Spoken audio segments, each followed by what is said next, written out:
So we were on complex tissue.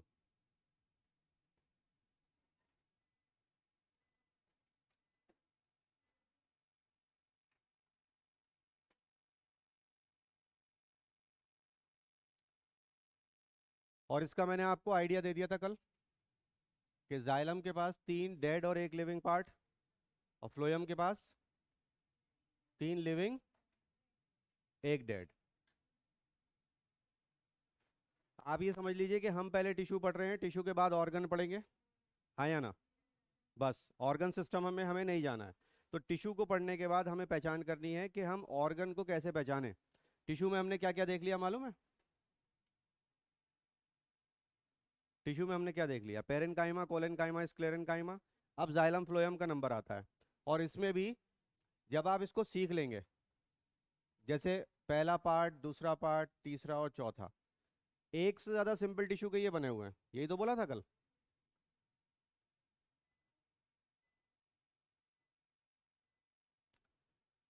Tracheids mostly in gymnosperm, ये primitive होते हैं। और वेसल्स मोस्टली इन एंजियोस्पर्म्स।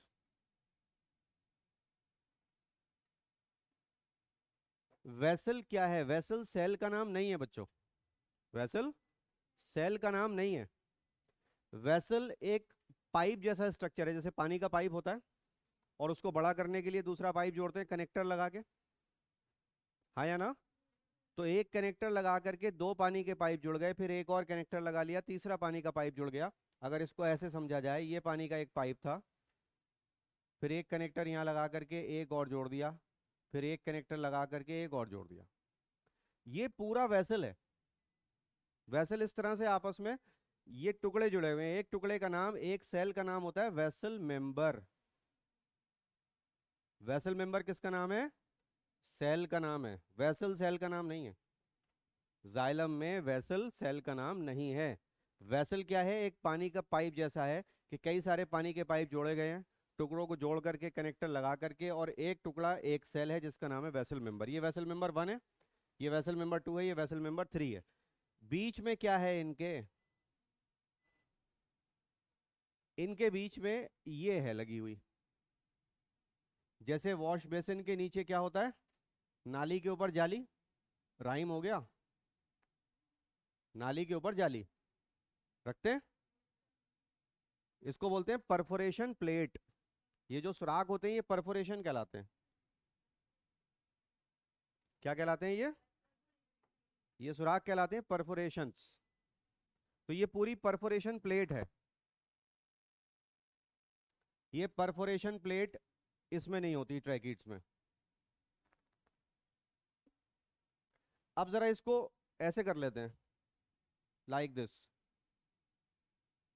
ये आ गई परफोरेशन प्लेट। ये वेसल मेंबर 1, ये वेसल मेंबर 2। पानी नीचे से ऊपर जा रहा है। जब ये पूरी पानी से भर गई, अब ऊपर पानी धीरे धीरे जाएगा या तेजी से जाएगा?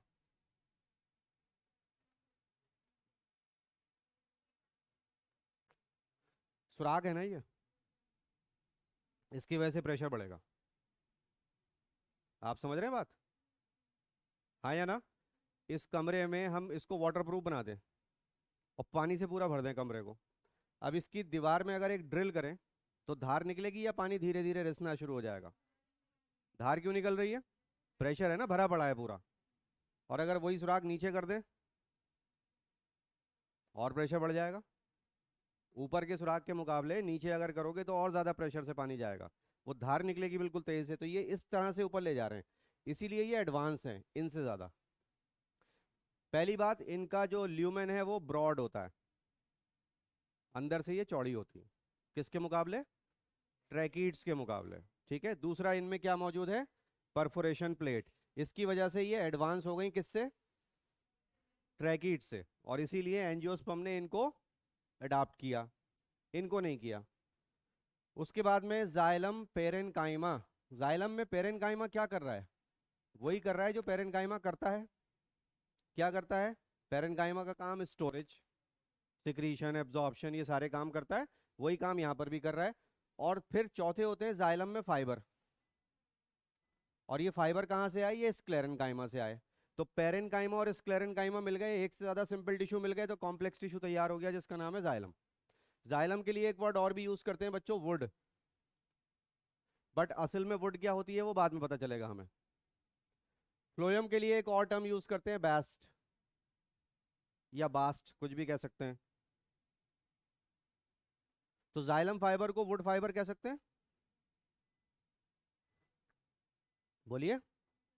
जब जाइलम को लिए वर्ड यूज करते हैं वुड, तो जाइलम फाइबर को वुड फाइबर भी कह सकते हैं। आया समझ में कि नहीं? Then we have phloem. Phloem में सीव ट्यूब्स, इनमें न्यूक्लियस होता है क्या? कल बताया तो था। न्यूक्लियस खत्म हो गया ना, डिफरेंशिएशन हो गया। इनकी एक्टिविटी को कौन कंट्रोल करता है? कंपेनियन सेल का न्यूक्लियस। सीव ट्यूब होती है एंजियोस्पर्म में, और जिम्नोस्पर्म में इनकी जगह होती है सीव सेल्स। सीव सेल्स। सीव का मतलब क्या होता है? चलनी। सीव का मतलब क्या होता है?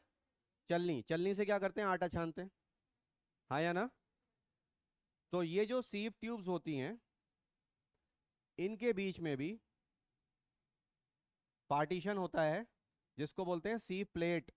जरा फर्क देख लेना, ये क्या था? परफोरेशन प्लेट कहाँ मिल रही है? वेसल में। और सीव प्लेट कहाँ मिल रही है? सीव ट्यूब्स के बीच में। उसे परफोरेशन प्लेट का नाम मत दे देना। एनसीईआरटी में जो डायग्राम फ्लोएम का बना हुआ है उसमें सीव प्लेट बहुत ही क्लियर बनी हुई है, you can check that. Sieve plate.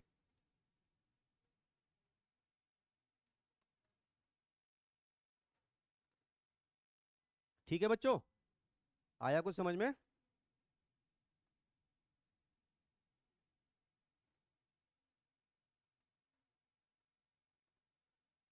अब जो ग्रीन से मार्क कर रहा हूं वो लिविंग है, ये लिविंग है। दूसरे आ गए कंपेनियन सेल। सारे बच्चों को ये पता होता है कि कंपेनियन सेल का न्यूक्लियस सीव ट्यूब की एक्टिविटी को कंट्रोल करता है, क्योंकि सीव ट्यूब में न्यूक्लियस नहीं है। ये सवाल पूछा ही नहीं जाएगा।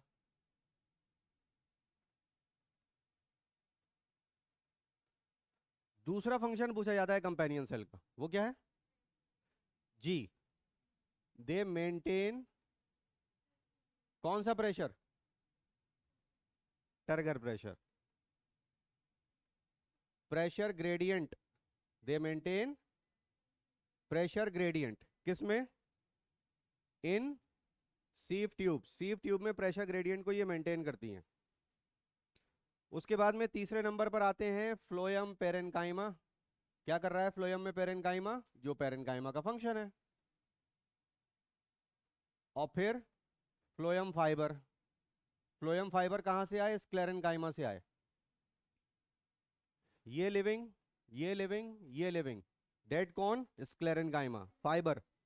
ठीक है, तो ये यहां पर डेड हो गया और ये यहां डेड हो गया।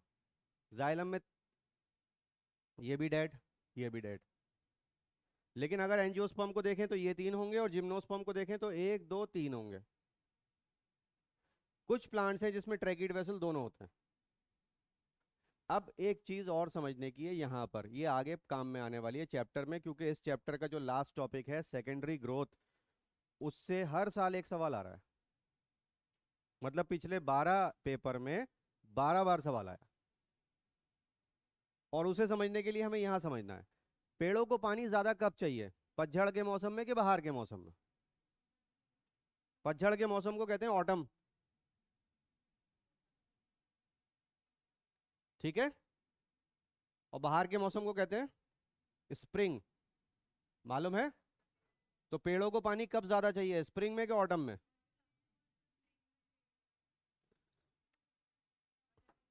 मतलब ये सवाल तो अगर मैं दूसरी तीसरी क्लास के बच्चे से भी पूछूं वो भी सही बताएगा। पतझड़, पत्ते नहीं है तो पानी ज्यादा चाहिए है?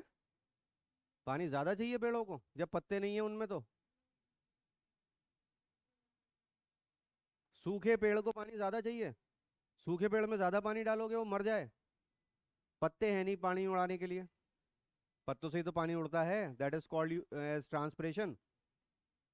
तो आप उसे पानी डाले जा रहे हैं कि इसमें पत्ते नहीं है, इसमें पानी डाले जाओ, पूरी मिट्टी गीली कर दो, मर जाइए, जान छूटेगी आपकी, रोज पानी डालना पड़ेगा। कब पानी ज्यादा चाहिए? स्प्रिंग में। क्यों? उस वक्त प्लांट की मेटाबॉलिक एक्टिविटी हाई होती है, ऐसे बोलो ना। पत्ते भी आएंगे, फूल भी आएंगे, फल भी आएंगे, तो पानी ज्यादा चाहिए कि नहीं? स्प्रिंग में ज्यादा पानी चाहिए, ऑटम में कम पानी चाहिए। ऑटम में जो वेसल्स होंगी, इनका ल्यूमेन ब्रॉड होगा कि नैरो होगा as compare to the vessels of spring time?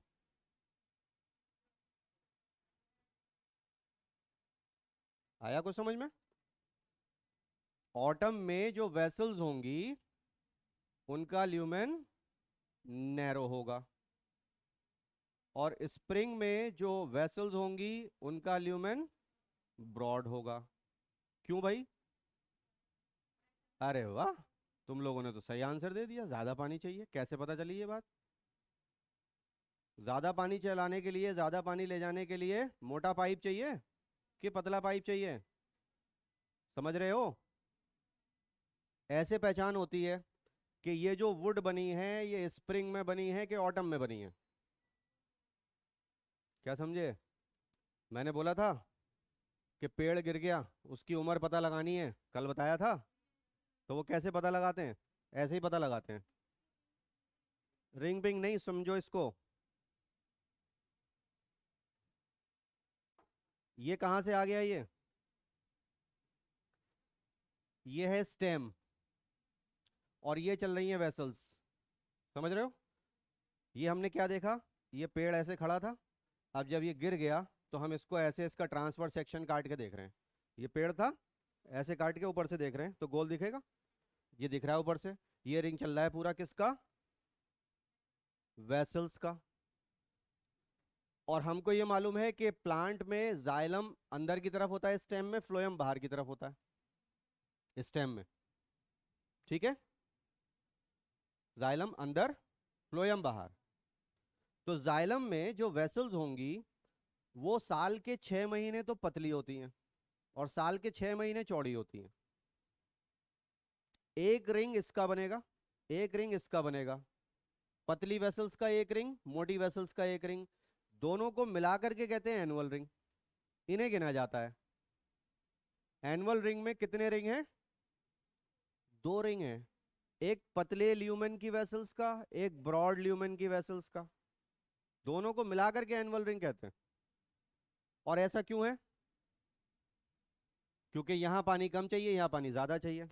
दूर से देखने पर, अहमद समझ लेना, दूर से देखने पर आपको कौन सा वाला हिस्सा डेंस लग रहा है?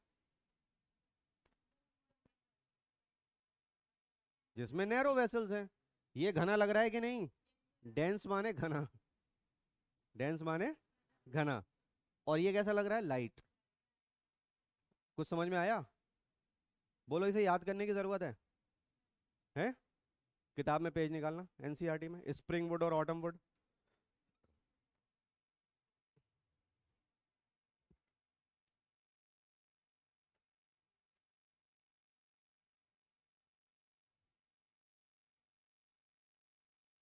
ये पूरा पढ़ के बताओ, इसमें कोई ऐसी चीजें जो समझ में नहीं आ रही।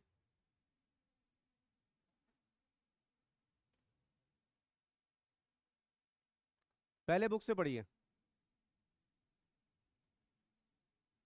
आगे बढ़िए, आगे और आगे और आगे। यहाँ पढ़िए, इस पे नहीं, हाँ लेफ्ट वाले पेज पे है heading, spring would and autumn would. जो लिखा है वो आप पढ़ के मुझे बताइए आपको समझ में आया कि नहीं आया।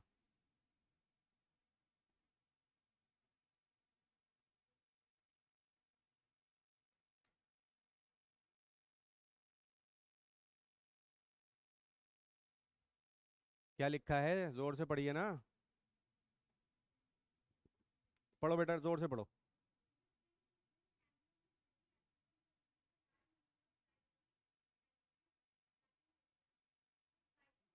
समझ में आया?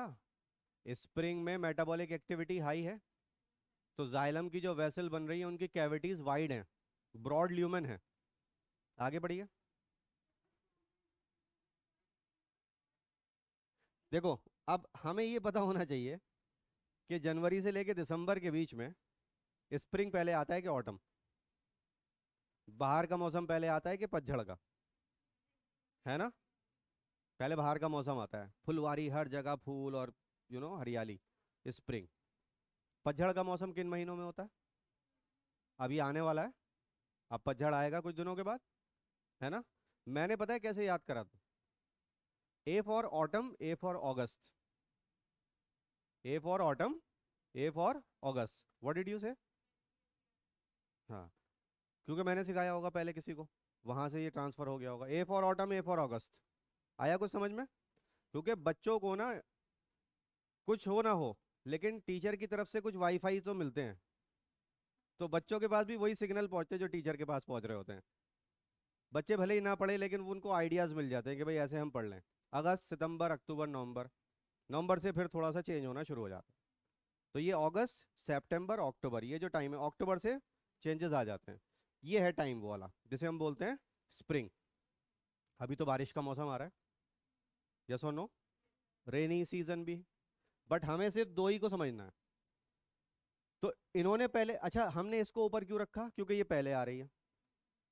अर्ली वुड, क्यों कह रहे हैं वुड? क्यों कह रहे हैं वुड? क्योंकि जाइलम की वेसल्स की बात हो रही है। असल में वुड क्या होता है वो हमें बाद में पता चलेगा, किस पर्टिकुलर जाइलम को वुड कहते हैं ये भी बाद में पता चलेगा। आगे बढ़िए।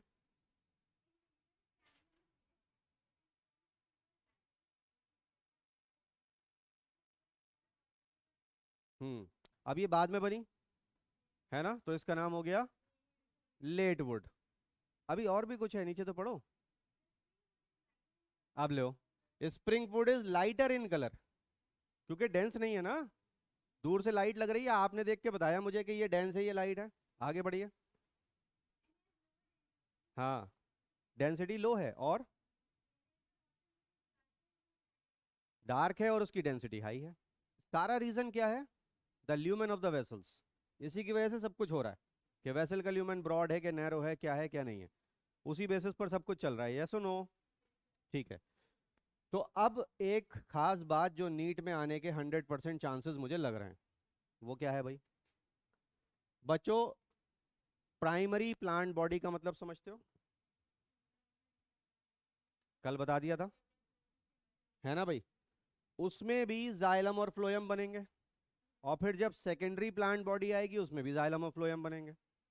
तो प्राइमरी प्लांट बॉडी में या सेकेंडरी प्लांट बॉडी में जब भी जाइलम बनेगा तो जाइलम पहले बनेगा और बाद में बनेगा। तो नाम ऐसे रख दिए जाते हैं, जो पहले बने उसका नाम प्रोटोजाइलम, और जो बाद में बने उसका नाम मेटाजाइलम। ठीक है? ऐसे ही ये भी हो जाएगा। क्या क्या हो जाएगा? प्रोटोफ्लोयम और मेटाफ्लोयम, है ना? पहचान कैसे होगी? इसकी पहचान करनी है बस। किसकी पहचान करनी है? जाइलम की। जाइलम में आप देखना कि अगर छोटे पार्ट हैं तो वो प्रोटोजाइलम है, और बड़े पार्ट हैं तो मेटाजाइलम है। ये पहचान होती है।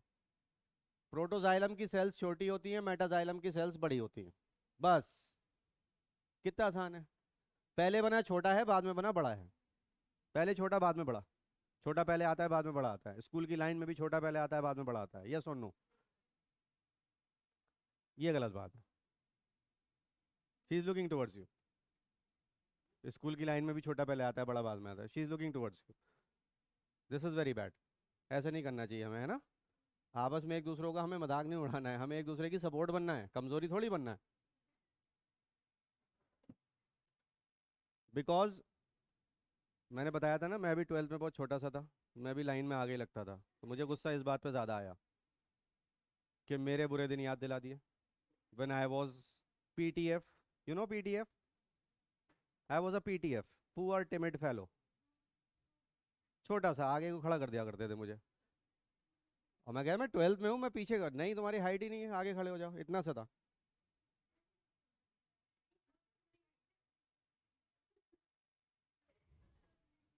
Miracle miracle. चलो आगे बढ़ो। तो प्रोटोफ्लोयम और मेटाफ्लोयम की पहचान हो जाएगी छोटी और बड़ी सेल से। जो छोटी सेल्स होंगी वो प्रोटोजाइलम सॉरी, और जो बड़ी होंगी वो मेटाजाइलम, नॉट फ्लोयम। हमें सिर्फ इसी की पहचान करनी है। दो लाइनें बहुत ही खास हैं एनसीईआरटी के अंदर, जो आपको मार्क करनी है, कॉपी में बाहर निकालनी है, नीट में आने के चांसेस बहुत ज्यादा हैं। क्या है वो पहली line? Phloem fibres are absent इन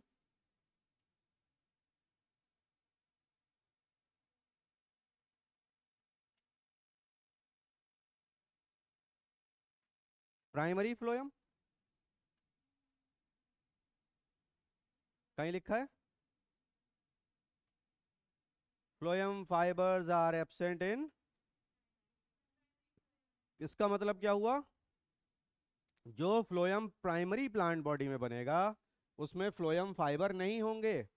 अगर हम किसी पेड़ को, सुन ही नहीं रहे, अगर हम किसी पेड़ को कच्चा काट दें, उसे पकने ना दें, उसे हरा ना, उसे ब्राउन ना होने दें, हरे पेड़ को काट लें, उससे रस्सी नहीं बना सकते तुम। मैंने कल बताया था रस्सी फ्लोयम फाइबर से बनती है। जूट, फ्लैक्स, सब बताए थे। तो अगर प्राइमरी फ्लोयम मतलब प्राइमरी प्लांट बॉडी को आपने काटा तो उसमें आपको फ्लोयम फाइबर नहीं मिलेंगे, रस्सी नहीं बन सकती। रस्सी किस में बनेगी? Secondary phloem. जब सेकेंडरी प्लांट बॉडी आएगी, पेड़ का तना कैसा हो जाएगा? ब्राउन, उसमें आपको फ्लोयम फाइबर मिलेंगे, तब आप रस्सी बना सकते हैं। प्राइमरी प्लांट बॉडी से आपको रस्सी नहीं मिलने वाली। साफ लिखा है एनसीईआरटी में, phloem fibres are absent in primary phloem. ठीक है। और मोनोकॉट और डाइकॉट में एडवांस कौन? मोनोकॉट। तो मोनोकॉट में फ्लोयम पैरेन्काइमा नहीं होती। पढ़ो, लिखा है। ये दो सेंटेंस बाहर निकाल लेना, बहुत ही जरूरी है, नीट में आने के चांसेस बहुत है। Phloem parenchyma is absent in monocot. इसलिए मोनोकॉट स्ट्रांग होंगे क्योंकि उनके पास क्या है? फाइबर है। फाइबर तो डेड है ना, लिग्निन है, लिग्निफाइड वॉल है, स्ट्रांग होंगे। यू गेटिंग द पॉइंट और नॉट?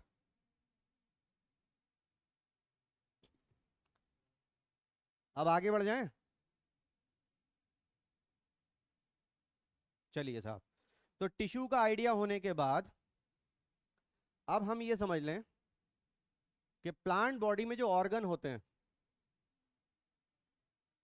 उनकी पहचान कैसे होती है।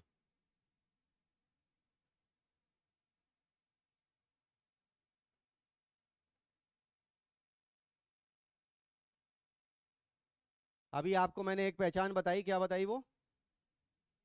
याद करिए। स्टेम में जाइलम अंदर और फ्लोयम बाहर। हाँ या ना?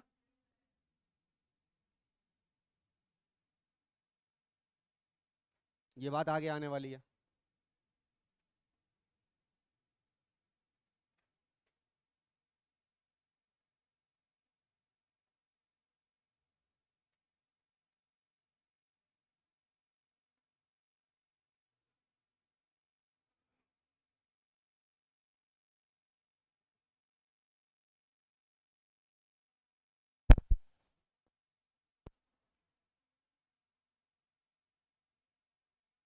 बच्चों जब घर बनता है ना तो पहले स्केलेटन खड़ा होता है, पिलर्स और बीम्स डलते हैं, लिंटर पड़ता है, दीवारें होती हैं, उसके बाद में प्लास्टर होता है, फिर उसके बाद में कमरों के अंदर पट्टी वगैरह होती है, फिर फिनिशिंग होती है, धीरे धीरे स्टेप बाय स्टेप सारे काम होते हैं।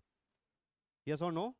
तो कई सारी स्टेजेस में होता है। इसी तरीके से यहाँ पर भी जब हम प्लांट का कोई भी ऑर्गन देखेंगे उसकी पहचान हमें इससे होनी चाहिए। सपोज ये एक ऑर्गन है, कुछ भी ले लो, रूट, स्टेम या लीफ।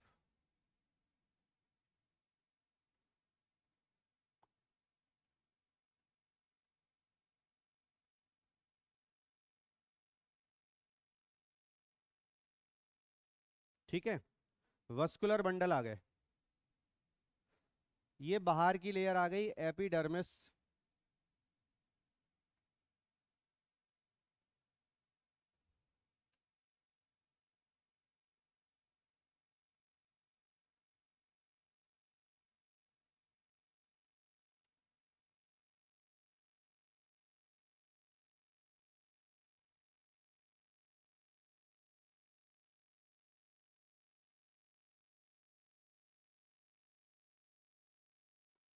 जिस बच्चे ने ये टॉपिक सीख लिया उसके लिए आगे का चैप्टर पूरा बहुत आसान हो जाता है।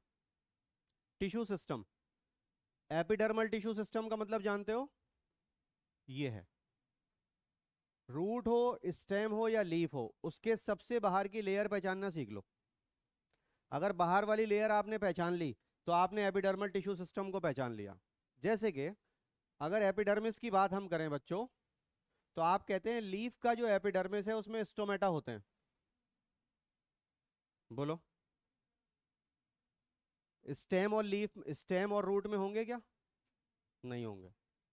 तो लीफ का अपर पार्ट, ये पत्ती है, देखो ऐसे देखो, ये है स्टेम, ये पत्ती निकल रही है पेड़ में, तो ये नीचे की लेयर, ये ऊपर की layer, upper epidermis lower epidermis, इसमें स्टोमेटा होंगे। ये इतनी पतली पत्ती है, इससे ये और पतली, बहुत पतली होती है पत्ती तो, लेकिन उसमें एक नीचे की लेयर होती है, एक ऊपर की layer, lower epidermis, upper epidermis. इसमें क्या होंगे? स्टोमेटा। स्टोमेटा की गार्ड सेल अगर किडनी शेप होंगी, जिसे हम कहते हैं रेनिफॉर्म, किडनी शेप को क्या बोलते हैं? रेनिफॉर्म, रीनल। तो अगर गार्ड सेल्स रेनिफॉर्म है तो ये किसका स्टोमेटा होगा? डाइकॉट का। और अगर गार्ड सेल्स डम्बेल शेप्ड है तो ये मोनोकॉट का स्टोमेटा हो गया। मतलब हम किसकी पत्ती देख रहे हैं हमें पहचान हो जाएगा एपिडर्मिस से। खाली बाहर की लेयर से पहचान कर लोगे तुम कि तुम पत्ती किसकी देख रहे हो, मोनोकॉट की कि डाइकॉट की। अगर स्टोमेटा दोनों तरफ है और गार्ड सेल्स डम्बेल शेप है, दो बातें होनी चाहिए, यस और नो। क्योंकि आपने देखा है मोनोकॉट में घास आती है, घास की पत्तियां ऐसे होती हैं, परपेंडिकुलर टू द ग्राउंड। दिन के आधे समय धूप इधर पड़ेगी और आधे समय इधर पड़ेगी, तो स्टोमेटा दोनों तरफ इक्वली होते हैं। और उनकी गार्ड सेल्स अगर डंबल शेप है तो 100% किसकी पत्ती है? मोनोकॉट की।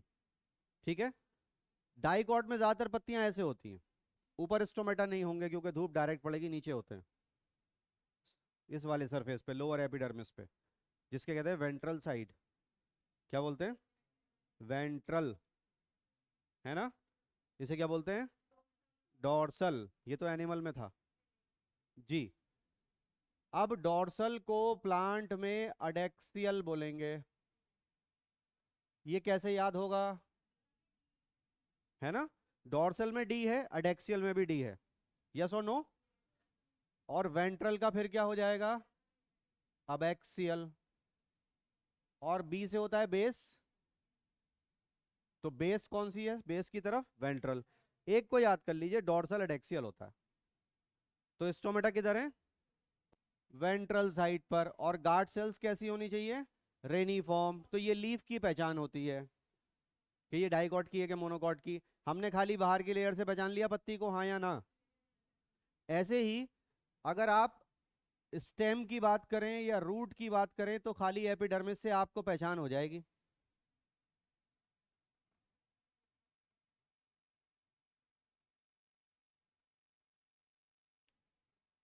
रूट हेयर, रूट के एपिडर्मिस में जो सेल होगी वही बड़ी हो जाएगी। सेल खुद बड़ी हुई है। रूट हेयर क्या होता है? सेल की आउटग्रोथ है। स्टेम में बच्चों क्या होता है? स्टेम के एपिडर्मिस में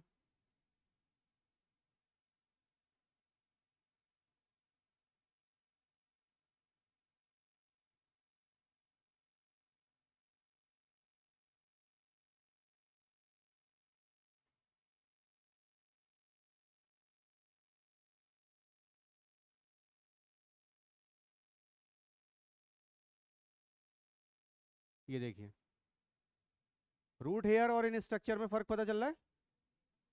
ये मल्टी सेलुलर हैं, इन्हें कहते हैं ट्राइकोम। रूट हेयर और ट्राइकोम में क्या फर्क? रूट हेयर को आप कह सकते हैं यूनिसेलुलर, ये एक ही सेल का आउटग्रोथ है। और ट्राइकोम मल्टी सेलुलर है। ट्राइकोम ब्रांच और अनब्रांच दोनों हो सकते हैं। डायग्राम में दिख रहा है, रूट हेयर अनब्रांच है, यूनिसेलुलर है, एक ही सेल की आउटग्रोथ है।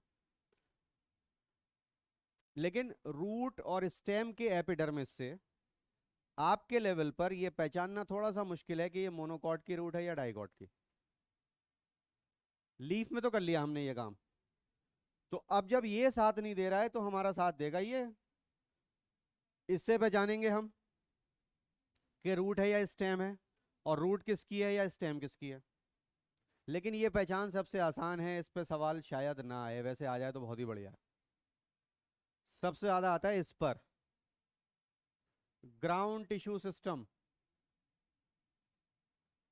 अब जब बच्चे एनसीईआरटी पढ़ते हैं तो वो कहते हैं एनसीईआरटी में तो ये टॉपिक शुरू होते ही खत्म हो गया, ग्राउंड टिश्यू सिस्टम इतना सा है बस। ऐसा नहीं है, उन्होंने यहां पर इशारा दिया है, बाकी आगे जितना भी लिखा हुआ है चैप्टर में वो इसी से भरा हुआ है। ग्राउंड टिश्यू का मतलब जानते हो, सुनेंगे तो जानेंगे। आउटर लेयर को हटा दो, एपिडर्मिस को, जाइलम फ्लोएम को निकाल दो, जो सारा बचे वो ग्राउंड सिस्टम। क्या समझे? अगर एपिडर्मिस और जाइलम फ्लोएम के अलावा कोई भी नाम मैं बोलूं तो वो किसका पार्ट होगा? अब जैसे हम ये कहते हैं ये है कॉर्टेक्स, ये क्या है? ये है एंडोडर्मिस, और इसके अंदर पेरीसाइकिल, और ये पिथ, मेड्यूला, ये सब ग्राउंड टिश्यू है। जाइलम फ्लोएम आएगा तो किसका पार्ट बनेगा? वेस्कुलर टिश्यू सिस्टम का। एपिडर्मिस आएगा तो किसका पार्ट बनेगा? एपिडर्मल टिश्यू सिस्टम का। इसके अलावा कोई भी नाम आएगा जो हमें नहीं सुना हो वो ग्राउंड टिश्यू का है। हर चीज ग्राउंड टिश्यू है। ग्राउंड टिश्यू समझते हैं? इस कमरे के अंदर क्या मौजूद है? ऐसी चीजें मौजूद मौजूद हैं जिसकी वजह से हम सांस ले पा रहे हैं, हम जिंदा हैं। वो है हमारा ग्राउंड सब्सटेंस। अगर इस कमरे में हम वैक्यूम बना दे तो हम मर जाएंगे। तो ग्राउंड सब्सटेंस का होना सबसे ज्यादा जरूरी है। ग्राउंड का मतलब होता है बेस, तो बेस बनी हुई है। कोई भी टिश्यू हो जाइलम फ्लोएम और एपिडर्मिस के अलावा, वो किसका पार्ट होगा? ग्राउंड टिश्यू का पार्ट होगा। ग्राउंड टिश्यू की पहचान से बड़ा मजा आता है कि यार काश इस पे सवाल आ जाए, ये हमारा सबसे ज्यादा स्ट्रांग पार्ट है। कैसे स्ट्रांग पार्ट है? जब हम एनसीईआरटी में कोलेन काइमा पढ़ते हैं, उसकी पहली लाइन पढ़ते हैं, परमानेंट टिश्यू, पेज नंबर 86। हाँ या ना? एनसीईआरटी में पेज नंबर 86, कोलेन काइमा। कोलेन काइमा की पहली लाइन लिखी हुई है कि ये डाइकॉट में पाई जाती है। हाँ या ना? लिखा है? ये नहीं लिखा कि डाइकॉट की रूट में है कि स्टेम में है कि लीफ में है।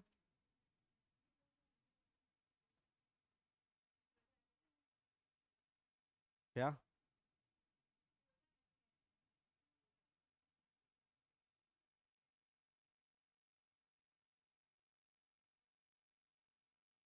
कोलेन काइमा की पहली लाइन पढ़िए।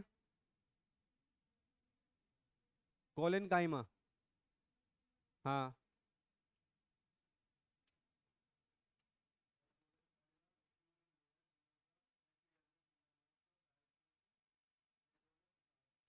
इन्होंने लिखा है एपिडर्मिस के नीचे डाइकॉट में मिलेगी।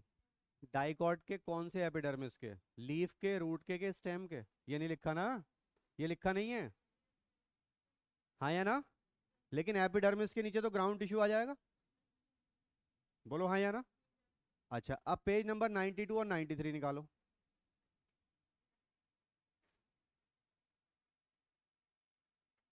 पेज नंबर 92 पर एक पैराग्राफ है, एक ही पैराग्राफ है, वो डाइकॉट स्टेम का है।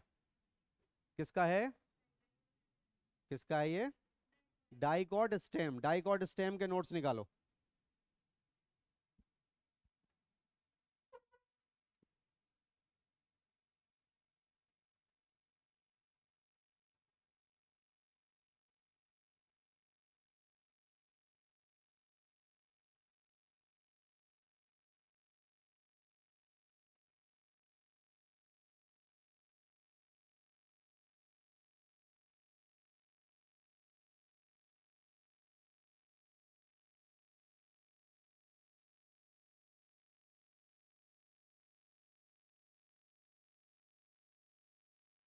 तो डाइकॉट स्टेम में क्या लिखा है?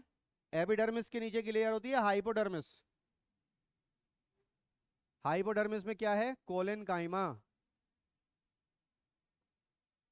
अब समझ में आया? कोलेनकाइमा डाइकॉट की स्टेम में होगा, एपिडर्मिस के नीचे होगा, जिसे बोलते हैं हाइपोडर्मिस। ये फर्क है डाइकॉट और मोनोकॉट स्टेम का। मोनोकॉट की स्टेम में एपिडर्मिस के नीचे जो हाइपोडर्मिस होता है वो स्क्लेरेनकाइमेटस होता है। पेज 93 पे लिखा हुआ है, देखिए। मोनोकॉट स्टेम में लिखा हुआ है हाइपोडर्मिस स्क्लेरेनकाइमेटस। कितना बड़ा फर्क है। हमने काय से पहचाना स्टेम को कि ये डाइकॉट की है कि मोनोकॉट की है? इससे पहचाना, इससे ग्राउंड टिश्यू से। हमने स्टेम देखी कि भाई ये स्टेम है, बताओ किसकी है, डाइकॉट की कि मोनोकॉट की। उन्होंने कहा अच्छा ठीक है। एपिडर्मिस के नीचे की लेयर हमने देखी हाइपोडर्मिस। अब अगर उसमें सेल्स के कोनों पे थिकनिंग है तो वो कोलेनकाइमा है, और अगर सेल की दीवार पे सब तरफ थिकनिंग है तो वो स्क्लेरेनकाइमा है। अगर स्क्लेरेनकाइमा है तो मोनोकॉट, और कोलेनकाइमा है तो डाइकॉट। ये मैं आपको बता चुका हूं कि कोलेनकाइमा और स्क्लेरेनकाइमा में थिकनिंग की पोजीशन क्या होती है। कोलेनकाइमा कोनों पे थिकनिंग, ऐसे याद किया था, कोनों पे thickening, thickening at the corners. और थिकनिंग काहे की होगी? सेल्यूलोज, हेमी सेल्यूलोज और पैक्टिक कंपाउंड। और अगर लिग्निन की थिकनिंग होगी पूरी दीवार पे, कौन सी दीवार पे, प्राइमरी के सेकेंडरी? सेकेंडरी वॉल पर, तो वो किसकी होगी? मोनोकॉट की स्टेम होगी। ग्राउंड टिश्यू की बेस पर स्टेम की पहचान करना ये कम बच्चों को आता है, और इस पर क्वेश्चन आने के चांसेस बहुत ज्यादा हैं। मोनोकॉट के हाइपोडर्मिस में या ग्राउंड टिश्यू में कौन मौजूद? स्क्लेरेनकाइमा। और डाइकॉट के हाइपोडर्मिस में कौन मौजूद? कोलेनकाइमा। ये क्लियर हो गई बात? ठीक है। इसी तरीके से हम ग्राउंड टिश्यू की बेस पर पत्ती को भी पहचान सकते हैं कि वो पत्ती डाइकॉट की है कि मोनोकॉट की। अभी तो एपिडर्मिस से पहचाना था। पेज 94 निकालो एनसीईआरटी में। अब हमें नहीं पता कौन सी डाइकॉट की है कौन सी मोनोकॉट की, हम डायग्राम देख के पहचानेंगे। जो रेड कलर की लाइनें हैं अपर एपिडर्मिस लोअर एपिडर्मिस, और बीच में हरा हरा सब कुछ भरा हुआ है। ये भी राइम हो गया, हरा हरा भरा, हरा भरा जो भी है, ठीक है। बीच वाला पार्ट उसे कहते हैं मीजोफिल। क्या बोलते हैं? मीजो माने मिडिल, और फिल माने लीफ। मिडिल लीफ, लीफ के बीच का टिश्यू क्या कहलाता है? मीजोफिल। मीजोफिल की सेल्स अगर एक जैसी हैं, मीजोफिल की सेल्स सारी की सारी एक जैसी हैं, ठीक है।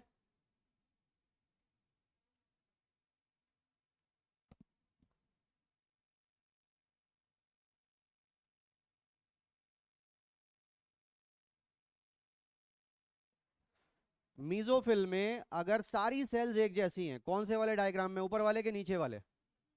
नीचे वाले में, हाँ या ना? पेज 94 पर दो डायग्राम बने हुए हैं। फिगर का नाम है फिगर 6.8। इसमें जो बी पार्ट है उसमें मीजोफिल में सारी सेल्स एक जैसी हैं। हम कहते हैं मीजोफिल इज नॉट डिफरेंशिएटेड, आइसोबाइलेटरल, दोनों साइडों पर एक जैसी सेल्स हैं। यह है मोनोकॉट की पत्ती, ठीक है, जब सेल्स एक जैसी हों। और डाइकॉट की पत्ती में ऊपर की तरफ पतली पतली लंबी लंबी सेल्स हैं। ऊपर की तरफ मतलब डोर्सल, मतलब एडेक्सियल, और नीचे की तरफ वेंट्रल साइड पे हवादार टिश्यू है। सेल्स के बीच में स्पेस है, इसे बोलते हैं स्पॉन्जी टिश्यू। ऊपर वाले को बोलते हैं पैलिसेड टिश्यू। पैरेलल है ना सेल्स, पतली लंबी पैरेलल सेल्स तो पैलिसेड टिश्यू, नीचे की तरफ स्पॉन्जी टिश्यू। तो डॉर्सल पर पैलिसेड और वेंट्रल पर स्पॉन्जी, इसको बोलते हैं डॉर्सी वेंट्रल लीफ।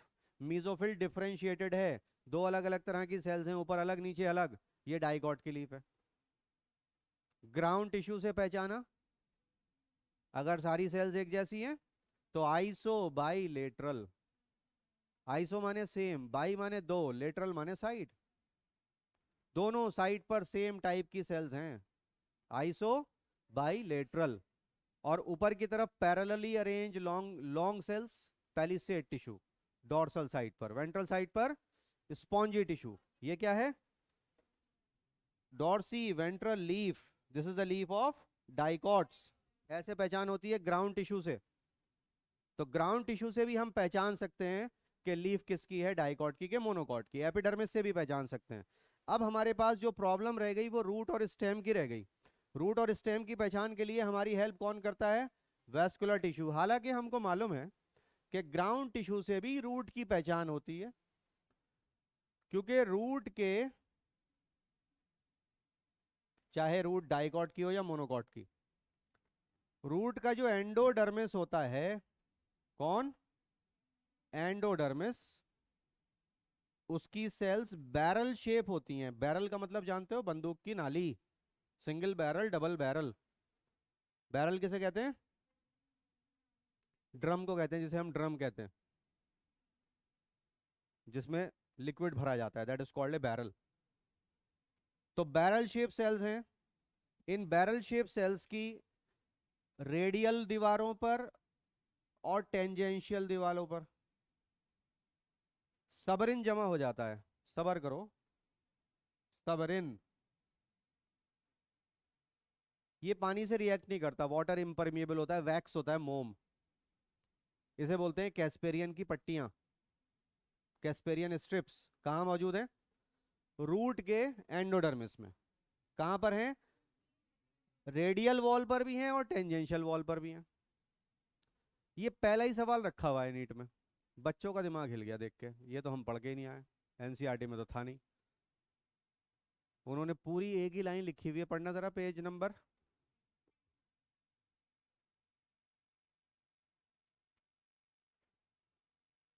91। शुरुआती यहां से हुई है। 91 पे क्या लिखा है? The radial as well as the tangential walls have water impermeable waxy coatings of suberin in the form of Casparian strips. पूरी एक ही लाइन लिख दी उन्होंने उठा करके। यस और नो? इनको देखोगे? कैस्पेरियन स्ट्रिप देखनी है? चैप्टर 11 निकालो।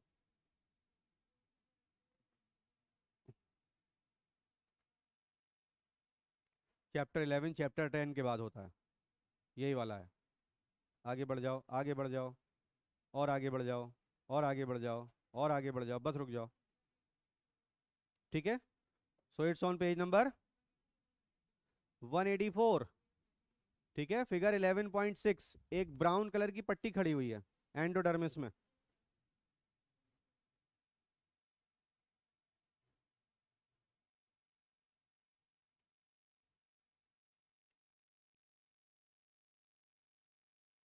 इस पट्टी का क्या नाम है? Casparian strip. ठीक है, ये पानी को आगे जाने नहीं देती, इसीलिए हम कहते हैं एंडोडर्मिस चेक पोस्ट है, पानी को चेक करेगा। और फिर उसके बगल में छोटी सेल होती है पैसेज सेल, पानी वहां से आगे जाता है, बाकी कहीं से भी नहीं जा सकता आगे को। ठीक है, ये वैक्सी कोटिंग है। वैक्स में पानी जा सकता है क्या? मोम में पानी जा सकता है। तो ये वाटर इम्परमिएबल है, पानी को अलाउ नहीं करता। You got it? अब वस्कुलर टिश्यू को समझने के बाद, ये बात आपको कल बता दी गई है, पिछली क्लास में बता दी गई है कि फ्लो, ये पेरेनकाइमा होती है जो कि डी डिफरेंशिएट होती है। परमानेंट से मेरिस्टेमेटिक अगर हो सकती है तो कौन हो सकती है? पेरेनकाइमा हो सकती है। कोलेनकाइमा और स्क्लेरेनकाइमा नहीं हो सकते। ठीक है, तो वस्कुलर टिश्यू को सिस्टम, इसको समझने के बाद और फिर सेकेंडरी ग्रोथ को समझेंगे। That will be the end of the chapter in the next class.